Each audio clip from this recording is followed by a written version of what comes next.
LOTI uses digital innovation to deliver real-world improvements to the services that matter to Londoners. Everyone recognises the pressure that local public services are under.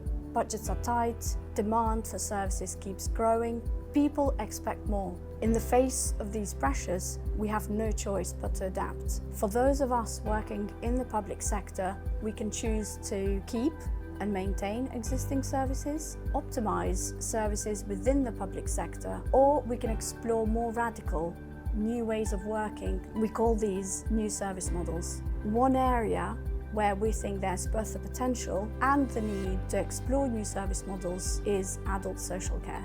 So the adult social care sector and market is under significant pressure. We've got people demanding care in a way that has never been seen before. The market has not been invested in a significant amount of time. I've been working in and around the adult social care market for the past decade, trying to disrupt, but also supporting local authorities and central government to think about new ways of delivering social care. So when I talk about the concept of a kind of broken market or a broken system, we really have to be looking at all parts of that system and how those system components work together. Given the scale of the challenges the sector faces, three things seem obvious to LOTI. Number one, wherever possible, we need to change our service models so they're more preventative in nature, supporting people before they end up in a position of real serious need or crisis. And for the models that we do have that exist to support people once needs arise, we've got to make sure they are as sustainable as possible. The second thing is that we don't think local government can move fast enough, dramatically enough, for the scale of the challenge that now exists. We've got to have collaboration with other parts of the public sector, with the third sector and the private sector. And the last thing is that just changing the digital tools that local government uses is not enough. We've got to match the level of innovation we've seen in technology over the last 20 years with the same amount of innovation on the service models to which we apply that tech. In fact, this is why we talk about the need for new service models.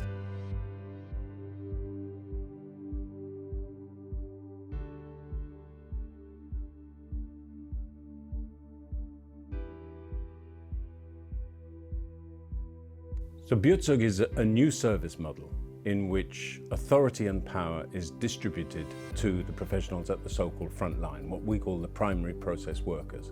And for us that's very important because that's where the real knowledge is about what is needed.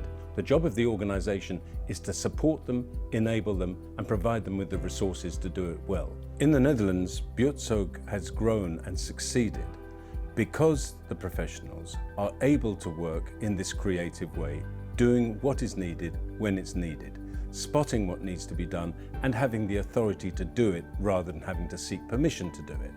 And this has resulted in a lot of good preventative work being done, reduced admissions to hospitals, reduced GP visits, reduced accidents and so on. We've seen the same kinds of results emerging in the experiments we've done in Britain. And at scale, what Buurtzorg has shown is working in this way can massively reduce costs as well, because enabling people to self-manage their care with the support of others in their community means that the number of hours of professional input, on average per client, has fallen by half. Local government can support this approach more by letting us support you more. We can introduce your providers to the Buurtzorg way of working. Beam is a service that helps homeless people into full independence by finding them jobs and homes. So I'd say three ways in which Beam is different. One, it's very, very personalised and focused on the person's long-term goals. The second is that it really involves the community in the solution to the social problem.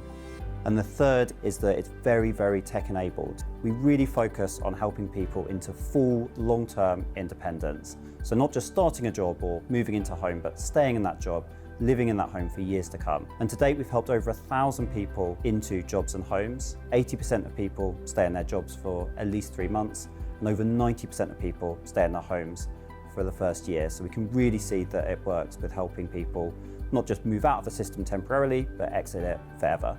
I worked in local government for many years, and there was often this sense that you needed to provide all of the solutions to these really, really tricky problems. But I really believe that it's only by looking outwards and finding other organisations that are doing things differently that we can begin to really crack these difficult social problems that haven't just lasted decades, but often centuries. The thing that makes Equal Care Co-op different from traditional service models is we treat care as a relationship first, not as a problem to solve or a task to get done. Our platform is built to give the power back to the people giving and receiving care. So we don't just match people based on availability, on time. We match people based on personalities, their character, and the gut feelings they have about each other.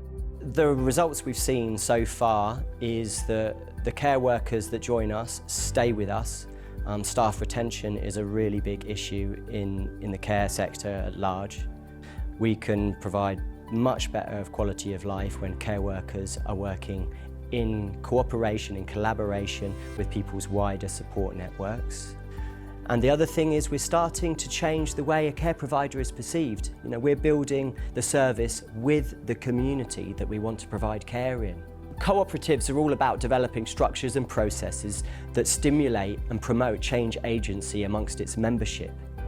Local authorities need to develop the same structures and processes within their departments. Innovation is not just about solving problems, it's about activating unrealised potential.